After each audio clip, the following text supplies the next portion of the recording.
when we had an occasion to look for a speaker to speak at this convention, one of the first people that popped into my mind was Brian Robert, who is the Director of Operations at the Estates at Carpenters. By looking at him, you can tell he probably got me about 10 or 15 pounds, although we have a lot of arguments. And we have some agreements and disagreements, and when we have a disagreement, I always know that he's got to make the decision because he's speaking for the community and he's responsible for the community. And that's a healthy relationship when residents and management come to that realization.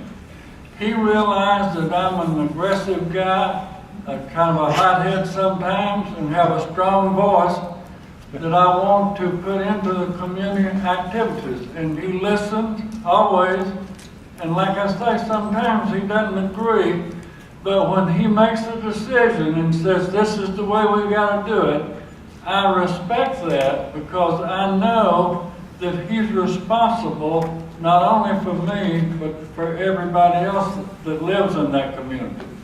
This makes for a good arrangement, and that works. As Marlene can tell you, she lived there for 25 or 30 years before she moved to North Carolina. And she's probably going to be moving back because I think the pickings are maybe a little better in Florida than in North Carolina. But it's really a pleasure for me to have Brian here today. Not only is he a great advocate for residents, he becomes a good friend of the residents that let him. So I guess, you know, he's got so many accolades and accomplishments. The one that I must point out is he's the chair of the Provider Association, Leading Edge of Florida.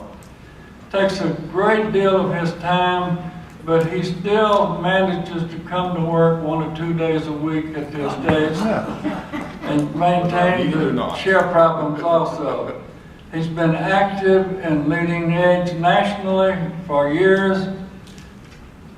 With that, I don't want to take any more of Brian's time. He has spoke to you before, and I know Bob Nagel remembers it, and probably a couple others of you. At Ingleside Jack, you remember he spoke there one time. But my good friend, Brian Robert. Brian, it's a pleasure to have you. Give me a minute and I'll get out of your way. Brian,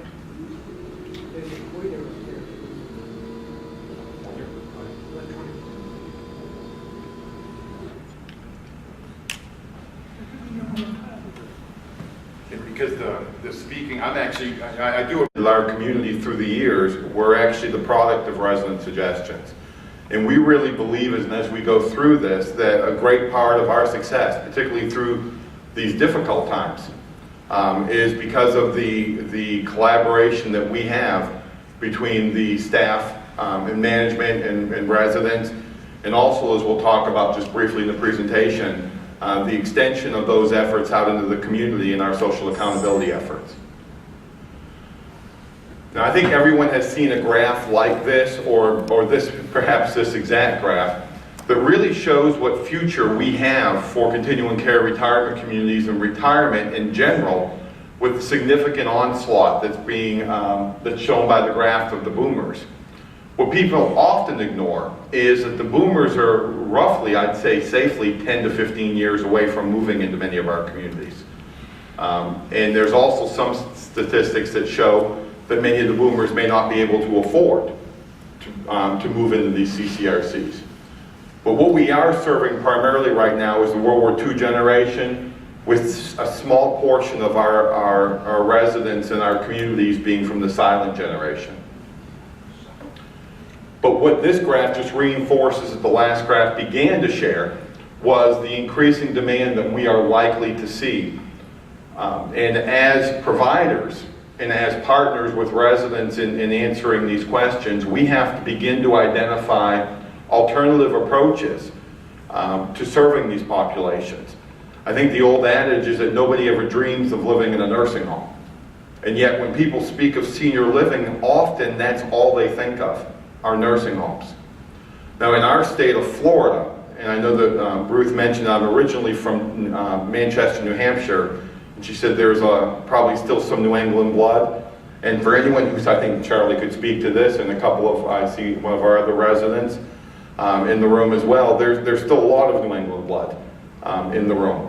But what we are looking for in our community, and Florida has recently tried one initiative, or passed an initiative that we'll discuss again a little bit later, trying to bring the services of the CCRC outside the walls of the community. Now, having said that, our communities face an awful lot of challenges. Everyone knows that healthcare reform has passed, and we are beginning the introduction of a lot of new acronyms into our vocabulary. This graphic just shows some of those things, the greatest of which for many communities that we're going to face is the uncertainty around what are called ACOs, or accountable care organizations, which is going to ultimately be the payment mechanism that our nursing homes for Medicare patients are going to receive. Now for those communities that don't take Medicare patients, this isn't going to be an issue.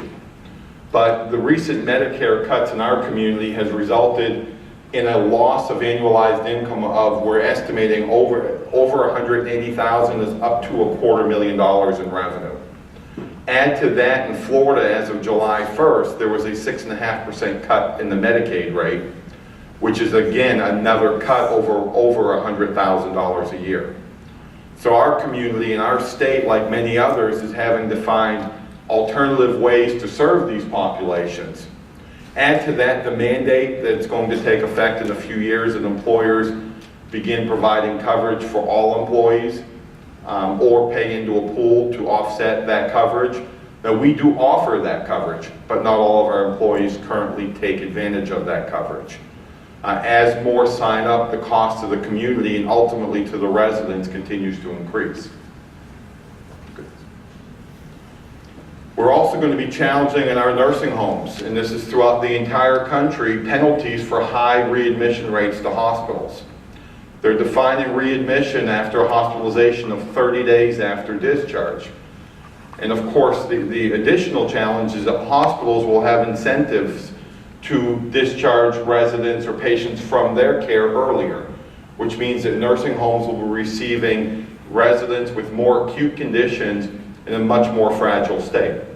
If anything, under that scenario, we're going to see an increase in readmissions and rehospitalizations within 30 days.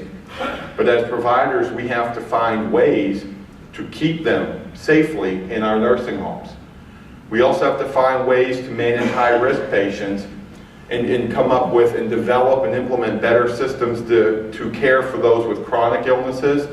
And the beauty of our types of communities is that we have to begin the implementation of these in the independent side of our community and not wait until they are requiring a higher level of care.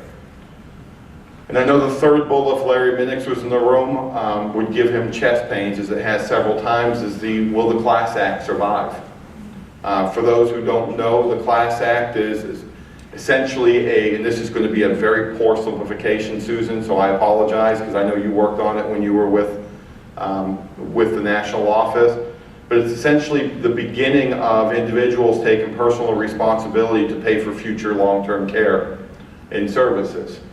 And the plan, though proven by multiple studies as being actuarially sound, has let's say garnered a lot of opposition up on the Hill, and also a lot of uncertainty of the government's ability to maintain a lockbox of funds, which of course ties into Social Security funds that have just been spent or let's say looted in interest of issuing government bonds. And then we also run into the challenge of the future of skilled nursing facilities, and particularly standalone facilities. For CCRCs that do take Medicare revenue, the challenge is that we tend to be, in our community, is of course a single site community. And we tend to, as CCRCs, even multi-sites, to only have one community located within a hospital's discharge area. So as a hospital is looking for potential partners within their accountable care organization, the general feeling is the risk is that they will go to providers who have multiple sites and will have more ability for discharge potential. The other risk is whenever you start having the money fund through these types of organizations, the risk is that it's almost a race to the bottom of the lowest cost provider will get the business from the hospitals or through these accountable care organizations, as opposed to the providers that provide the best care. Okay. Go ahead, yes sir. The other challenge is, and I actually took this out of a presentation in the session that I was at recently, is we're getting savvier consumers. Now this is a good and a bad thing. The good thing is we have consumers who are much more knowledgeable about what we are and much more knowledgeable about what we can provide. But what we have today, of course, is the challenges of home values. The median home value in our town, when we built a brand new building, was over $180,000. That median home value today is well south of $100,000. We have low investment rates, and I think we can all say amen to that. We used to hesitate to lock up a CD for a year at 3 or 4% because the interest rates were going up, and now a 5-year CD in most cases will not pay even 3%. I think we all have the experience of consumer confidence being down. We don't know what's going to happen. Just as we hear reports of our country coming out of the recession, we hear reports that there is increasing risk of a double-dip recession. Consumer confidence is going to drive the ability or the willingness of people to spend money, including to make major life moves. And I think you would all agree that moving into a CCRC is a major life move. When you add that uncertainty with the memories of what your house used to be worth and the loss of income as an investment due to your investment rates of returns, add to that rising healthcare costs. We saw an estimate the Social Security increase would be 3.5% this year. And then we also saw another article that said that that increase would be almost entirely eaten up by the rise in the Medicare Part B premium. So it's in effect, again, a year potentially of no increases. And I think if you don't live in a state that has budget worries, I think we'd like to all move there. Recent estimates as early as Friday were that Florida is facing another shortfall at a minimum of $1.4 billion. And the challenge with that is that the easiest, and I put easiest in quotation marks, line item to cut is Medicaid funding to nursing homes, because it's a population that can't speak up for themselves. And the reality is that that money will end up being funded by the existing residents who live in these communities, whether it be in Florida or around the country. The next generation of consumers, and this is our challenge as we look for the CCRCs of the future, is much more tech savvy. Now, by tech savvy, we don't mean simply the use of email. We mean the regular use of Facebook, of all social media, of Skype. Does anyone in here use Skype? I never use it. I have a 13-year-old daughter who, whenever I'm out of town, insists that I use Skype. But we are often pushed into the adoption of technology by our children, or in some cases, grandchildren. But as we go through this next generation, we're going to see a higher acceptance, and these are from the experts, of the CCRC model, but potentially a lower ability to pay for it. We're also going to see people wanting to remain home more.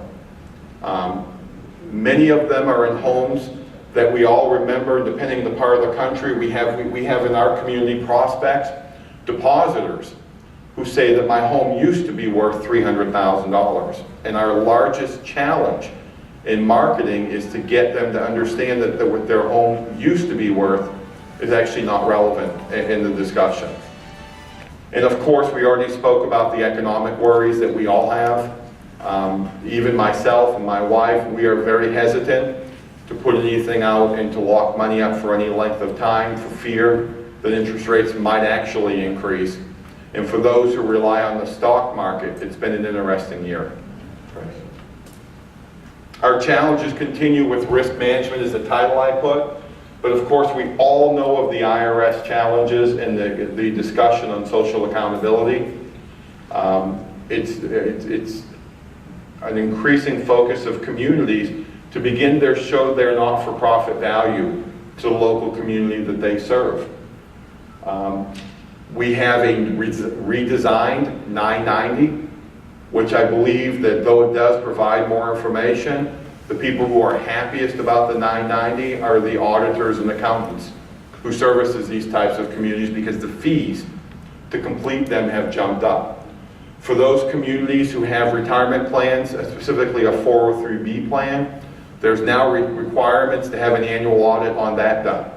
So what used to be a zero expense from a control standpoint, there were of course contributions.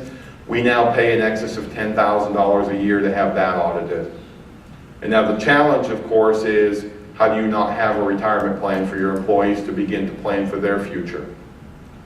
We've talked about the financial markets and the construction and fill-up. I think we all see that. We have in our own individual states and local communities many unfinished subdivisions. Signs that used to show homes in the low to mid 200s are now showing them in the low $100,000 range. And there's a point, of course, when it's cheaper and our prospects are finding it, that the majority of sales in our local area are short sales or foreclosures. I think the number at last estimate was 57%. So trying to sell a home that's not underwater becomes even more difficult from a pricing point. And of course, as all these financial pressures build, and as all these cuts are at risk, we risk quality of care. And once you start cutting staffing in a nursing home, once you begin to reduce some of what may be essential staff, you could significantly increase your liability. And in spite of, I think, all of our communities hopefully carry wonderful levels of insurance, it still puts the assets of the corporation at risk. Now, I did put this map up. The good thing, one of the good things about Florida, and there's many good things about Florida, is our governor does have a continuing care advisory council, which is made up of providers and regulators and residents. In Florida, we have 70 CCRCs. And you can see from this map that we're spread all over the state.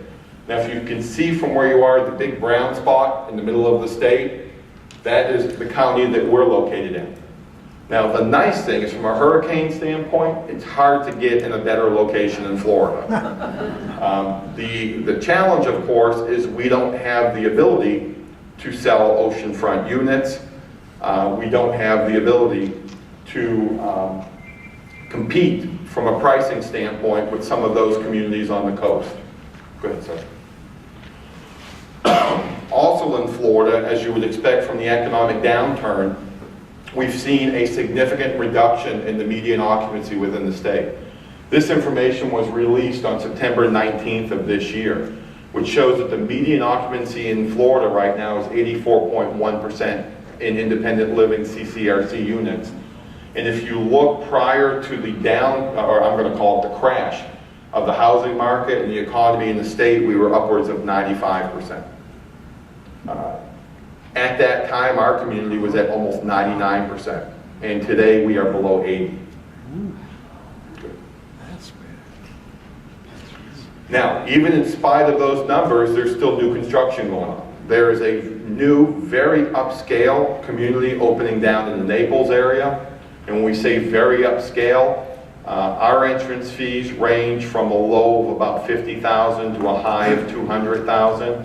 We're a type A community with unlimited, of course, care in the health center should it be needed.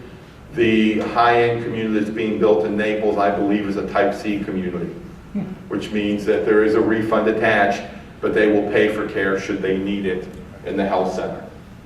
These units are being built in anticipation, some of these, in anticipation of the future population growth that we showed on the first couple slides. Now, I wanted to put this slide in there because when I put the occupancy slide up there, there was a gasp in the room. But in spite of the declines in occupancy, the median revenue of these communities has increased. And what the economic downturn has done is made each of us begin to look even closer at what we're doing. In our community, and whenever we meet with our department heads or our supervisory staff, we always tell them that we're looking for ways to save money that will not in any way affect the services or care that we provide to our residents. And it would appear that other communities are doing that same thing. We're seeing regular growth with the exception of 2008, which I believe in that case was attributed to the decline in the stock market for many communities. But we are continuing to see, in spite of occupancy, the revenue increase at a steady pace. Next slide.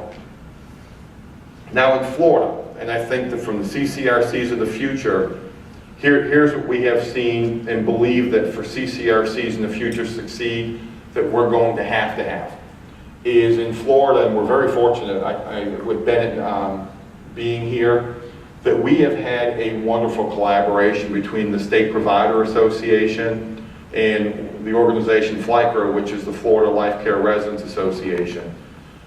Each of the last 2 legislative sessions, the bills that have been passed were a collaborative effort between the 2 groups. The bill 2 years ago dealt with disclosure, an increase in the disclosure requirements of information to residents.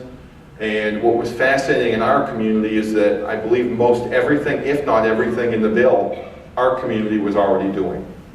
And one of the things that always makes us cringe whenever we go around, whenever we speak to Charlie, and I want to finish the sentence before there's chuckles in the room, but it always makes us cringe is when he shares his experiences driving around the country with a number of communities that really don't speak to residents and to consider them almost to be an enemy in the process. And what we're telling you is that in our place, and in Florida, we see that as the road to failure. The bill that just passed in the last legislative session statutorily authorized the CCRC at home or without walls model. Right now, our community has not made the decision to go down this road, though we are exploring it. I think what we're waiting for right now is there are several communities that have applied for it, and we'd really like to see what their experience is before we dip our toes into it, because a movement toward the without wall concept puts the assets of the corporation at risk. And the last thing we would want to do is to make a decision that would ever put the assets of the corporation at risk. From Florida's standpoint, I think for CCRCs around the country, things that they need to do to be successful in the future, Florida statute has a complaint resolution process. Now ideally, items don't get to this level. This goes through the Office of Insurance Regulation, and this is something where the complaint is actually filed with them, and they work through the issue with interested parties. The problem is that complaints should never get out of the community. If you have a problem in your community, my hope is that your management, your administration, whatever they're called, would work to try to address the issue.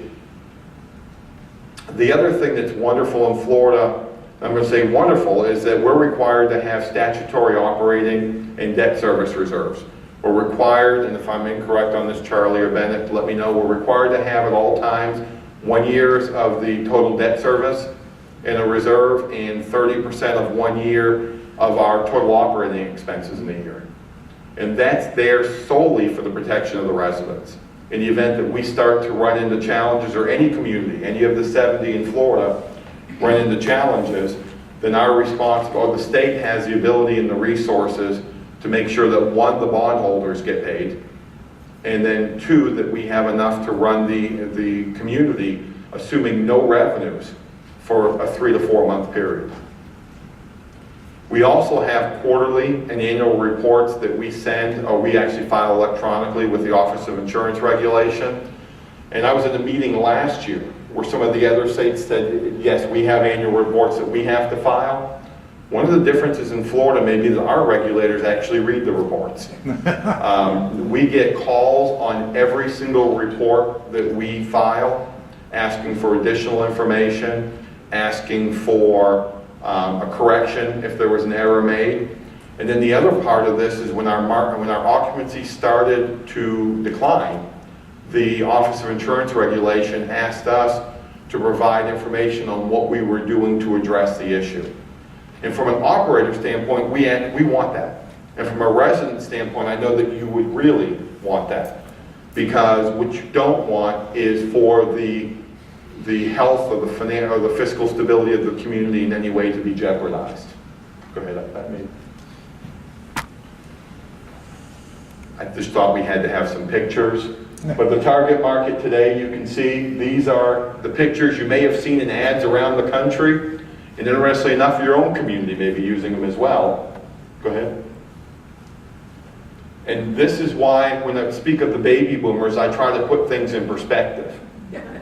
Now these are all technically baby boomers. This is the population. And first of all, can anyone believe that Tina Turner is 71 years old? No. But this is the population that they say is an oncoming onslaught of people moving into retirement homes. Now, of course, this is a simplification of that, but this is not the population that we're going to serve, and if it is, this is not the population that is going to want the standard model and the products that we have to offer. The old CCRC model was simply from a housing to assisted living to healthcare. Next slide. And the new CCRC model is going to require a new paradigm. It's going to go everything from CCRC without walls to home and community-based services to all of the things in between, with only the frailest and the sickest of the sick being in healthcare. And what we as providers have to do, and I guess what I'm saying very clearly is, believe it or not, and I'll say this in our community, we need your help, is how do we do this? Because there's a lot of uncertainty. And I think one of the mistakes that we make as providers is that, I often refer to it with our staff as inbreeding, is we look for answers only within the other providers. And sometimes the best answers come from completely outside the CCRC industry. And our communities have to get comfortable to begin doing that and to stop looking to each other for answers. Because the other interesting thing about CCRCs is we're very hesitant on average to share information with potential competitors. Even if those competitors are 1,000 miles away, there seems to be an unwillingness to share information for fear that we could ever be potentially competing for a resident. And what's odd about that is there's another CCRC that's about 6 miles from our community that it's only a handful of times each year that we compete head-to-head to them for a resident. Because it's a different product versus ours. It's a different type of community setting. And the fact is, what interests our residents doesn't tend to be of interest to their prospects. Go ahead. So here's the questions that we have to begin to ask ourselves as we move forward. Is what challenges are we facing? And again, I think to get these answers, we have to go outside of our comfortable walls or off our beautiful campuses. We have to ask inside, but we also have to look at the risks that are environmental risks outside of our community. Before coming here today, I turned on the TV, and one of the presidential candidates has a 999 plan. And first I'd ever heard of it. Apparently I'm not watching the news enough. But one of those nines is a 9% flat tax on individuals and corporations. And my immediate question that popped in my head is, does that 9% apply to the not-for-profit CCRCs? And if it does, take 9% off the bottom line immediately. Actually, it's probably take 9% off the top line, off the revenue, and see what effect, if any, if there is any bottom line left. We have to look at what we're working on now, and I think more importantly, what are we thinking about in the future? We showed what I believe is going to have to be the paradigm shift of these communities, and what steps are we taking today to make those changes happen? it's appropriate that we stand here and have this discussion as leading age as opposed to ASA, because leading age saw the future, and I'd say reacted quicker than most to begin to recognize that it's not as simple as a name change, but as you walk through the lobby of the convention center, I saw the European Association of Homes and Services for the Aging. This morning I went to a plenary session that was by the International Association of Homes and Services for the Aging.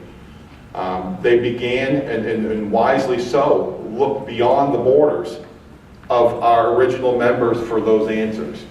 But communities are going to have to revisit their missions and visions and to make sure that they're in alignment to meet the current challenges and future challenges. And the next bullet is actually where most things stop, is organizations or people or entities come up with wonderful ideas, and then they stay just that. They stay as wonderful ideas. And our community is as guilty as any. We come up with great ideas, and then they get abandoned because no one adopts them as their own. As individual site communities, we have to continue to differentiate ourselves from our competitors, of course. And the last bullet is probably the most important, is the issue of relevance. There are going to be so many options for this emerging onslaught of baby boomers that we have to make sure that our communities continue to stay in that niche. Now, if there were architects in the rooms who are going to be in the exhibit hall, their answer is you have to rip down the whole campus and modernize. When we were building back in 2007, our bond issue, and this included the refinancing of the current debt, ended up at $27 million, which for a CCRC as outstanding debt is on the low side of outstanding debt. The architects wanted us, and the investment bankers wanted us to do $100 million and completely redo the community. If we had done that back then, today we wouldn't be standing here. Now, I don't know if everyone knows who Steve Jobs is. Whenever I ask about Skype, I saw all the hands go up.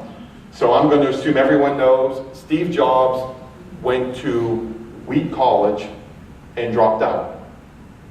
He was hired at one point by Apple and then fired by Apple and rehired. This gentleman was an innovator. He recently passed, I believe it was last week, created the laptop.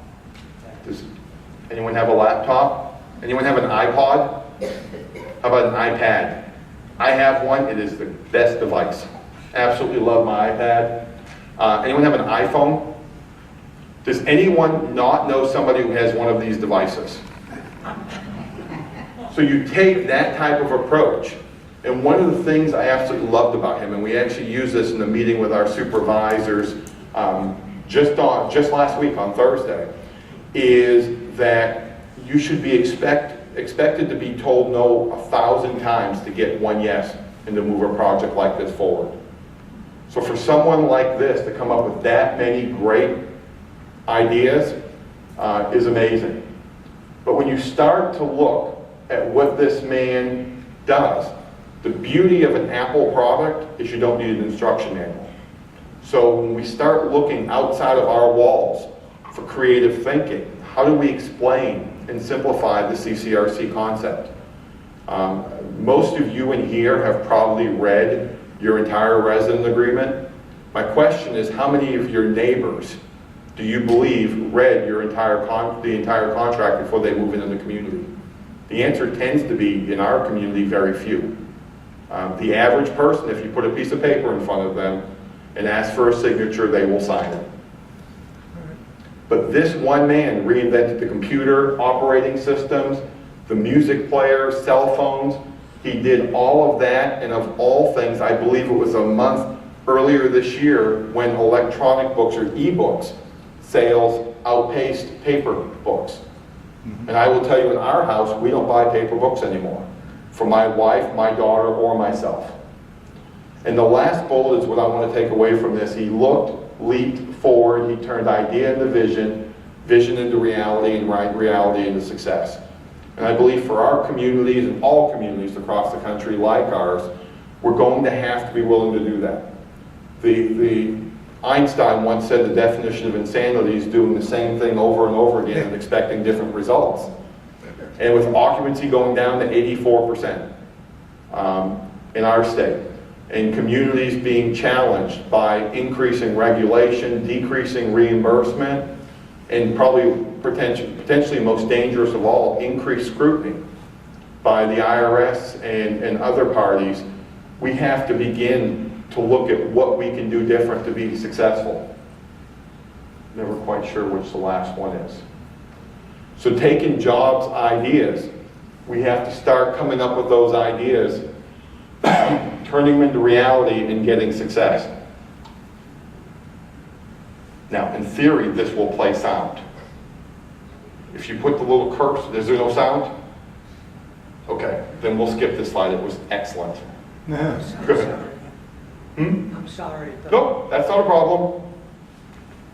Is that the last slide? I think there. So here's where we go, and here's our challenge going forward. These are the 7 areas that I believe that we have to work on to be successful in the future. First and foremost, I think we have to always maintain quality of life. And the quality of life should not be solely defined by providers. It has to be defined by all of us. Because the risk is if we don't do it, the regulators and the government will do it. And I can just tell you from my experience, and I'm going to go out on a limb and say I may be the youngest or the second youngest, I see a young lady in the back, person in the room. Typically when the government or regulators try to define something, they're not very successful. Within the quality of life, we have to make sure we maintain the style and the lifestyle that our residents deserve. But to do all of that, we have got to, as providers, be willing to be transparent. It means showing financial statements. It means showing a balance sheet. It means sharing with the residents the problems that we're facing. It means being flexible. If there's anything that this current economy has taught us, is to be flexible. In 2007, when prospects were coming into our community, the entrance fee was the entrance fee. In 2011, the words we usually use now is we're willing to dance a little. We're running, I think they call them incentives now because discount seems to devalue the product, is what the marketing experts tell us. But what we want going forward is finding those services that residents want that, believe it or not, may even be outside of the contract. Again, the experts and the consultants warn us that service creep adds thousands of dollars a year in expense to a community. But service creep is also what keeps residents happy. Because nobody can think of every contingency of what they would want when they move into a community on that day when they're given a 30-page contract. And it's not large type, and it's written by attorneys. The next one I consider to be one of our greatest successes is the collaboration. The last meeting that I had at the office Friday was a meeting with a group of residents to review the proposed budget for next year, including the proposed maintenance fee increase. On that group, and Charlie would have been there, but Charlie was already hitting the road to come to DC. But on that group, we had the current resident association president, the vice president, the past president, a past president of the resident association who was also a past president of FLICRA and of this organization. We had 5 people in the room. We invited more, but 5 came, with the opportunity to explain why the numbers were what they were and to ask any question they wanted to ask. And I guess my question to you, one of the residents in the room asked us this question, so I shall ask you, is how many of your communities do that? Good. Now, the goal for the future of CCRCs is that every hand in the room should be raised. And it's something that we have to work together as providers and as residents to make that happen. What we always tell them is we'll take the input, but when we're projecting a 6% increase in health insurance, that number is that number. In years past, we've held meetings with residents to identify possible areas for savings. with cuts. When I say cuts, I mean in our community, every resident can take a piece of fruit, a banana out after breakfast. And residents were stunned to find out that that cost somewhere between $6,000 and $10,000 a year in food expense. Now, admittedly, there's a couple of residents who take more than one. They always claim they're taking it for their spouse who couldn't come down. But that's an example of something that's not in the contract. But if we took the banana away from breakfast, it would create an outcry within our community.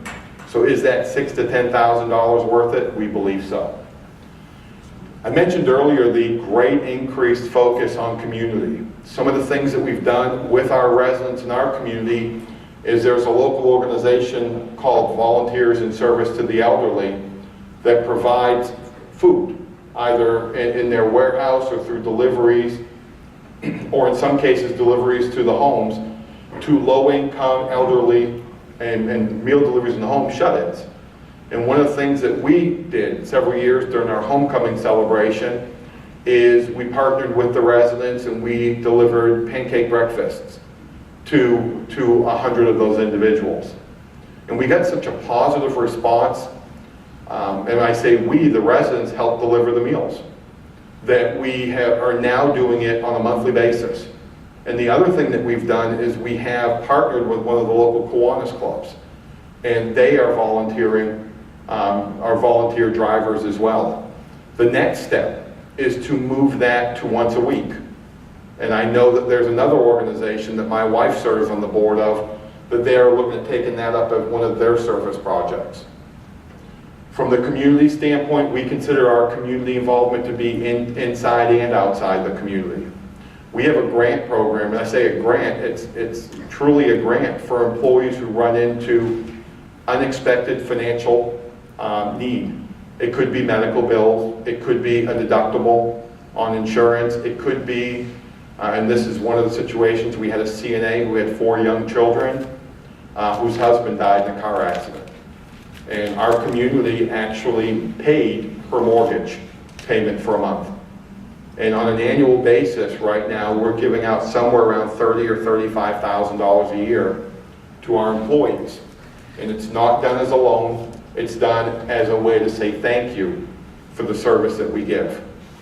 Now, of course, our Residents Association, like many, has a scholarship fund, and they were recognized several years ago in our state chapter of Leading Age as the Resident Council of the Year. And at that point, they had given out over $140,000 in scholarships to our employees. Our residents and our staff participate in all of the Alzheimer's walks and breast cancer walks and all of those things.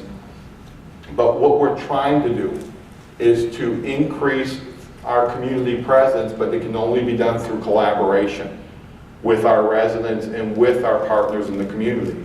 Because the reality is our staff's pretty busy.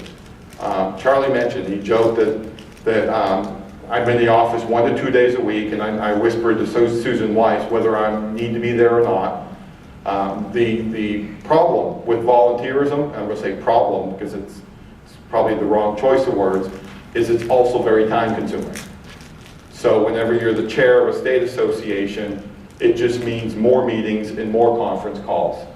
But the beauty of our community is that when I'm not there, there are people there who will help and who pick up the slack.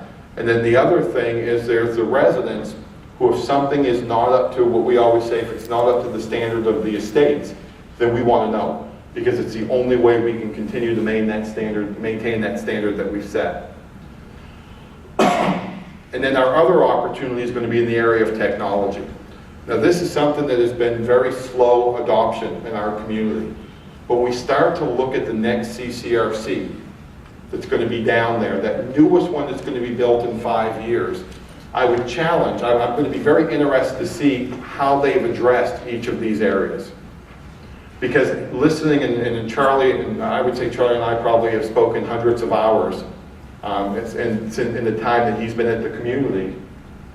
But I think our community, our particular one, does very good on the quality of life. I think we do very well on lifestyle. I think we do well on transparency, though I think that there's always room for improvement in transparency. I think that we have to continue to become more flexible. And flexibility may mean the addition of meal plans that are of greater interest to prospects. Our contract provides breakfast and one other meal, kind of a use it or lose it approach to meal plans. The resident of the future may want the meal plan that has no meals or 10 meals a month because they still want to cook in their apartment. They still want to do some of those things.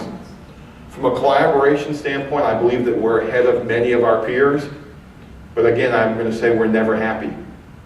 We are always trying to find ways. Now, an interesting note on this is it's sometimes hard as a provider to find willing participants. We are going to be replacing the carpet in our dining room in the next couple of months, and we asked for volunteers to serve on a committee to select the dining room carpet.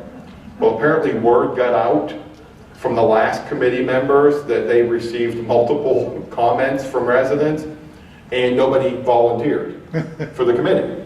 So what we did is I walked into the dining room with a piece of carpet and started to show it to people. So we found a roundabout way to get collaboration. Now, it wasn't the ideal situation. We received the comments from about 10 or 12 residents, and all but one liked it. And the one that didn't, after she realized everyone else did like it, she switched her opinion. So what I would encourage as we go forward as providers and you as residents is begin to insist on these. And again, I don't believe the way to insist on these is through regulation or government oversight. I believe the way to do it is to start showing the value that you can add to your individual communities. If I went around the room and started to ask each of you what you did for a living, I think I'm always amazed at the wealth of experience that's in the room. But our community, I'm sure like yours, without the volunteerism of our residents, we simply couldn't make the financial model work. Each year in April, during I think on National Volunteer Day, there's an institute that puts a value to that. And I believe in Florida, the value of a volunteer's time is over $18 an hour to the organization. Now, if you add an area of expertise that you have that we don't have, that value becomes even higher. So what I would challenge you is, as providers, we need to make sure this process is occurring. As residents, you have to make sure that you're involved in that process. And I guess my challenge to you, which is a little different take, Ruth, I'm sorry, than the original presentation is to make sure that you're involved in this process. And what I would tell you is our community is probably a C+ or a B through all of this, but we want to be an A. And I would say that each of you in your minds, after I said that, you had a letter grade jump in your mind. And hopefully, in 4 or 5 years, I'd love to see it happen next year, we can all stand here again and say we have straight A's in the room. So, is that the last? Questions? Yes, sir. You mentioned that Medicaid reimbursement decline means that the independent living people are going to have to pick up the difference. This is already happening, of course. My question is there any way to soften the blow? And I have in mind that the IRS guide on charitable deductions make it very clear that a basic monthly fee based on the size of the department is not deductible. And if the reimbursement for Medicaid shortfall is coming out of that, there's no possibility of deducting it from taxable income. Is there, with respect to flexibility, is there any other way to skin this cat? Can a separate fee, not based on the IRS description that is not deductible, is there any way that can be deducted? Well, let me preface by saying I am not an accountant and certainly not an expert on tax law. But whenever they calculate in our community, we have our CPA firm, an outside CPA firm, calculate the portion of the monthly service fee that is a medical deduction.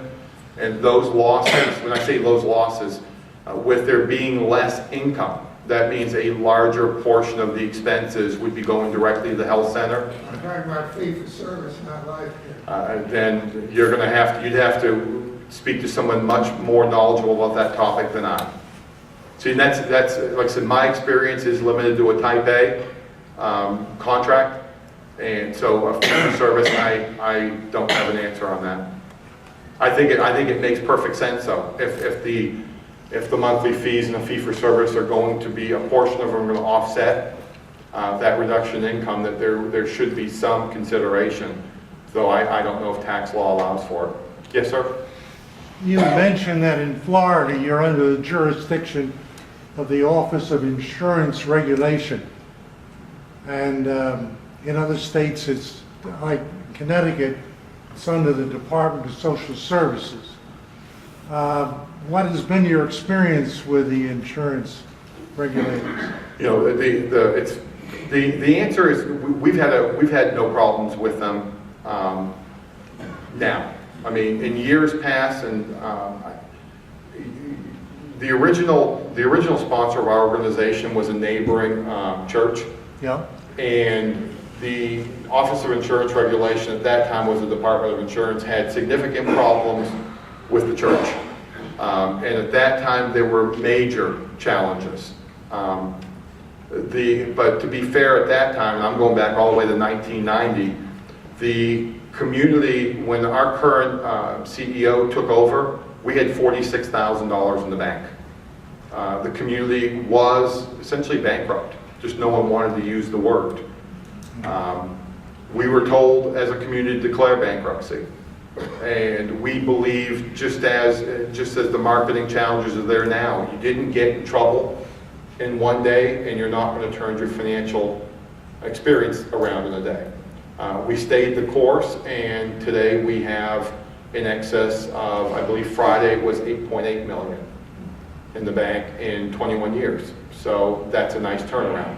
Our Office of Insurance Regulation does triennial visits where they're checking with compliance. I think some other nice features is anything, a form that we want to use that relates to a contract has to be approved by them. I'm going to say as a provider, I think they're a bit slow in their approval process, but they know we're trying to do the right thing in our community. I do know of some other communities that run into significant challenges with them. If we're going to use a new contract, we're going to get it approved. I do know of a community that was fined $10,000 for not following that, but the reality is they should have been fined because they were using an unapproved contract. The beauty of dealing with us is we don't make excuses, and if something isn't right, we're going to say it's not right. And if in our community, if we screw up, and we screw up on a regular basis, we tell people that we did it. We really do believe in transparency. Thank you. Yes, sir? With your reference to quality first, isn't this a wonderful opportunity for NACRA, in cooperation with the chair of our legislative committee, to dialogue with members of Congress to see how they are focusing attention on quality first? Yeah, I think that there is always an opportunity to improve the quality in these places. My hesitation more comes from, if there's anything that we have seen in Washington right now, is it becomes too partisan. Now this is a personal opinion. So the more that we bring Congress in, we can start the process, but they're going to finish the process. And as opposed to a state, and even the bill we had passed this last session was at one point dead.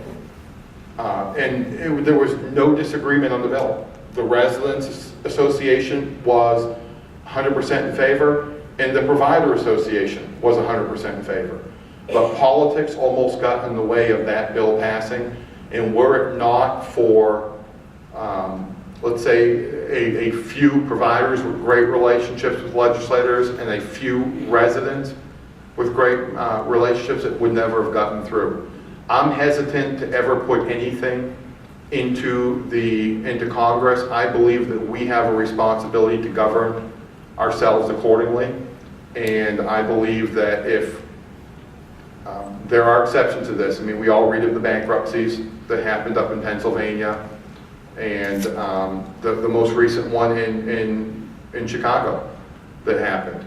But I think that there's a lot of blame to go around for the one in Chicago. That was, I believe, a $750 million project. When I mentioned when we did our bond issue back in 1998, we had $27 million in bonds. What I didn't mention is we had $135 million in orders for bonds, which was nice because the interest rate went lower. But the problem is there was almost too much willingness to give money. So the very same thing that has crippled our housing market is crippling some of our communities, is money was too easy to come by. And I don't know, again, I'm not an economist, I don't know if the government's response to the banking industry is appropriate. I know that it's next to impossible to get a home loan these days, even for people with good credit. So I'm just very hesitant personally to involve the government. I think Quality First has a lot of great elements to it, but I think that we working collaboratively, we don't need the government to do that. I think what we have to tell the government is let's let the providers and the residents work. We can figure this out and we'll get it solved. But most of that's just opinion. Yes, sir? Going back to this, we're two Connecticut people. Going back to the insurance problem, you said there are new CCRC in Naples. Yes, sir. The sponsors of that new CCRC, who did they go to in the state of Florida to get approval to open a CCRC? They have to go to the Office of Insurance Regulation. Okay. All right. Yeah, and there is... So they have, the Department of Insurance has the power to say who shall be able to do business, and they also have the power to supervise on how they're doing business. I'm going to say the answer is yes, but a lot of their decisions are going to be based off of pro formas that they're submitted.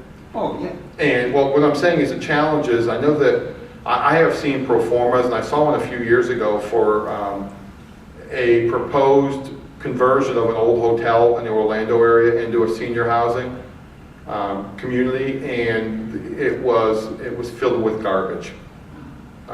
They were estimating that they could get monthly rents of $2,700 for independent living for a 300 square foot apartment. The problem is if... It's a bad business plan. Well, but the problem is they found somebody to agree with them. And that's the risk that you run. If you remember do we have any appraisers in the room? Good.